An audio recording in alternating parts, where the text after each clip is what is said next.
Have you ever noticed how quickly your income seems to disappear, leaving you wondering where it all went? Or maybe no matter how much you try to save, it never feels like enough.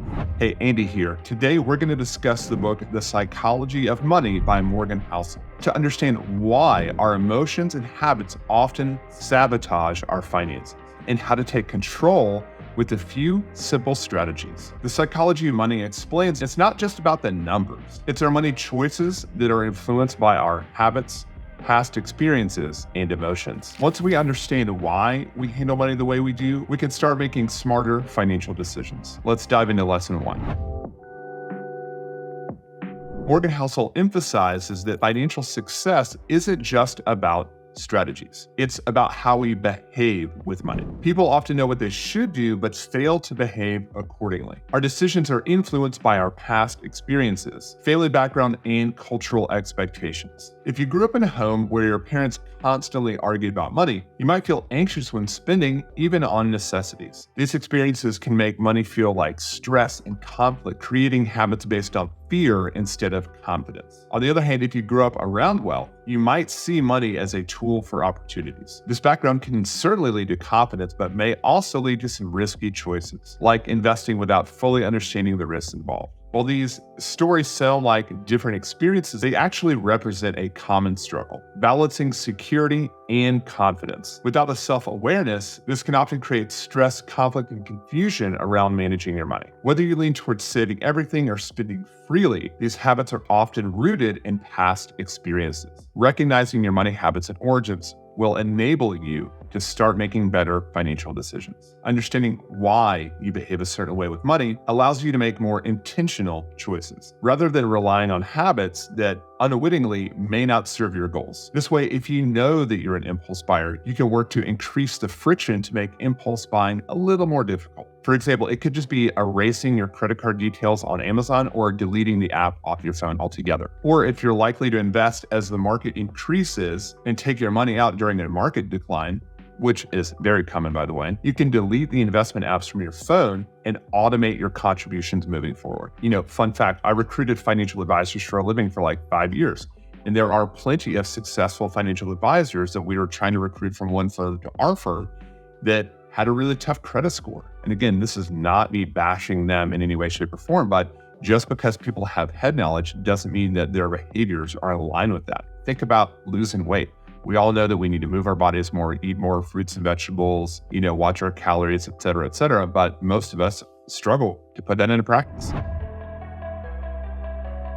Have you ever splurged on something big when you know you should probably be saving or investing that money instead? This is because our brains are wired to want gratification immediately, which absolutely makes saving for the future challenging. As the Psychology of Money explains, we're naturally drawn to instant gratification over long-term goals. And as an example, if you instead of spending $1,000 a month on impulse buys and you invested that amount, or let's just say you invested that getting an 8% rate of return, in 10 years, you'd have nearly $180,000. That is the power of compounding. And it shows why long-term thinking can be so impactful. And let's be clear, even people with high incomes fall into this impulse trap. And I want to be clear, I'm not suggesting that hey, no impulse buying, no fun, only invest every single dollar you have. I don't think that that's the way to do it. I do think there's a give and take, and everyone needs to determine for themselves how much they feel comfortable spending while having clarity and understanding to know what they're giving up for that immediate gratification. And that balance will be different for everyone. So next time you feel the urge to blow all your money, remember that the small, consistent actions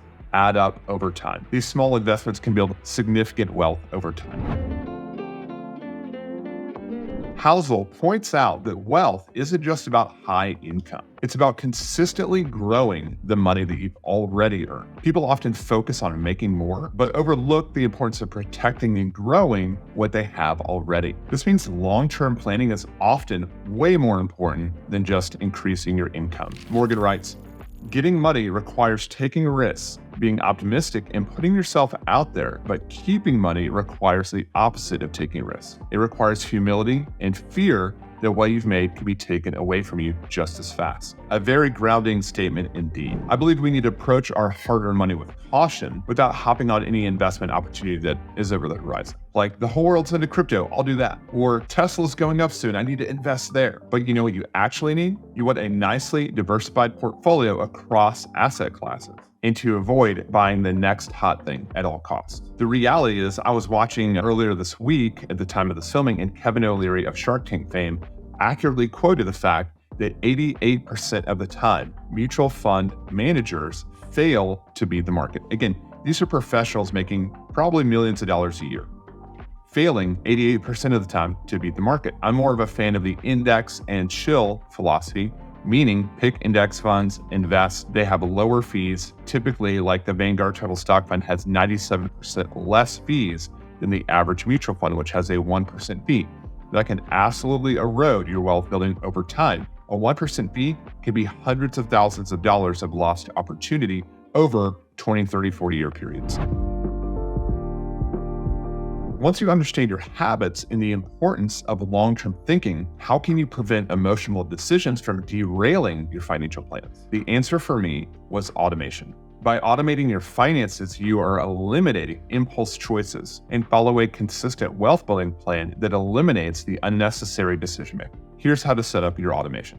Okay, so this is the blueprint that I use and help set up for every one of my clients. Now, this might look a little overwhelming, so I'm going to give a quick overview. You can check out the video linked above if you want to see a full breakdown of this methodology. But ultimately, we want to use all of the psychology to keep ourselves from just spending every penny that we earn. By having the bank that you currently use just earmarked for bill pay, we then open up these joint his and her spending accounts and fill those up weekly with our spending money.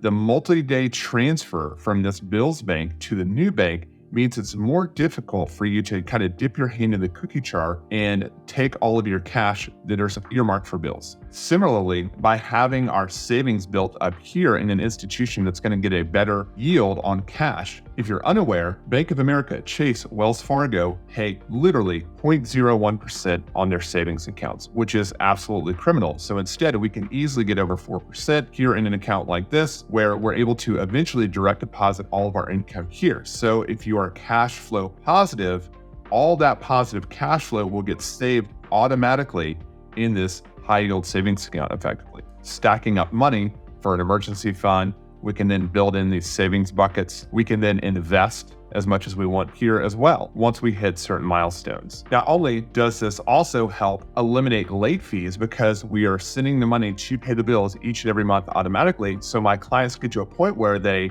not only don't think about money overdrafting, they don't worry about when bills are coming out, and they don't even worry about when they're going to get paid next because it's all happening automatically. And again, your extra cash is getting saved and invested without lifting a finger. So really, all they have to do is worry about the spending accounts.